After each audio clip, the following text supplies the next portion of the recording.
वक्फ bill जो है लोकसभा और राज्यसभा में पास हो गया है, लेकिन उसके बावजूद भी अगर विपक्ष की बात करें या फिर all India Muslim personal law board की बात करें, सुप्रीम कोर्ट जाने की बात हो रही है। सर, ये बिल तो पास हो गया है, लेकिन अभी भी लगातार जो विपक्षी पार्टियां हैं वो अब कोर्ट का दरवाजा खटखटाने की तैयारी में।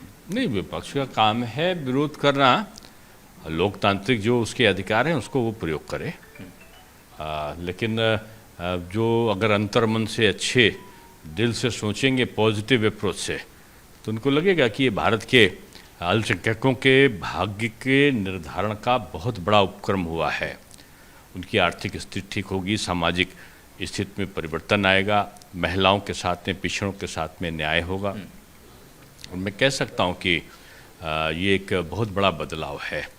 1 इंच ज़मीन ना तो किसी अल्पसंख्यक की ली जा रही है, ना दरगाह, ना मस्जिद, ना कोई, बल्कि एक उनके जीवन के रहन सहन के स्तर को उठाना, शिक्षा का, स्वास्थ्य का, उनके जो विधवा, तलाकशुदा, पिछड़े लोगों की व्यवस्था का एक सुनियोजित उपक्रम किया गया है।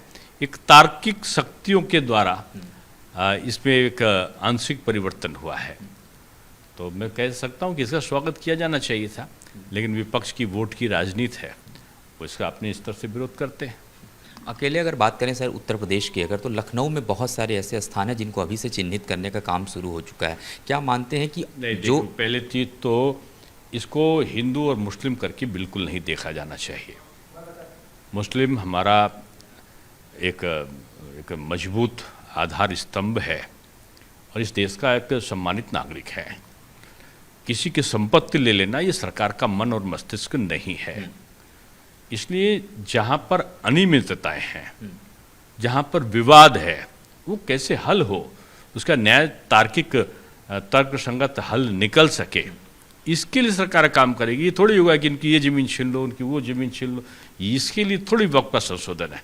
वक्फ का संशोधन विसंगतियों को दूर करने के लिए है, ना कि विसंगति पैदा करने के लिए। एक आखिरी सवाल सर, अगर बात करें इस पूरे बिल को लेकर के, अब चूंकि बहुत सारे मुस्लिम समुदाय जो इसको समझ चुके हैं, लेकिन ऐसा भी तबका है जो अभी उसको बरगलाया जा रहा है। उसे ये दिक्कत तब आई थी जब CII या CAA का जब चला था, तो उस पर विरोध हुआ।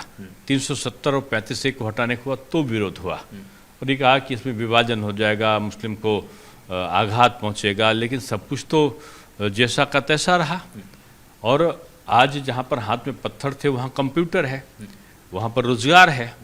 तो मैं समझता हूं कि ऐसे लोग केवल भड़काने का काम करते हैं। वास्तविक जो डेवलपमेंट प्रोसेस को तैयार करने का काम हमारे देश के प्रधानमंत्री करते हैं। बहुत बहुत धन्यवाद भारत 24 से बातचीत करने के लिए। कैमरामैन मोहित के साथ गौरव मिश्रा, भारत 24 दिल्ली।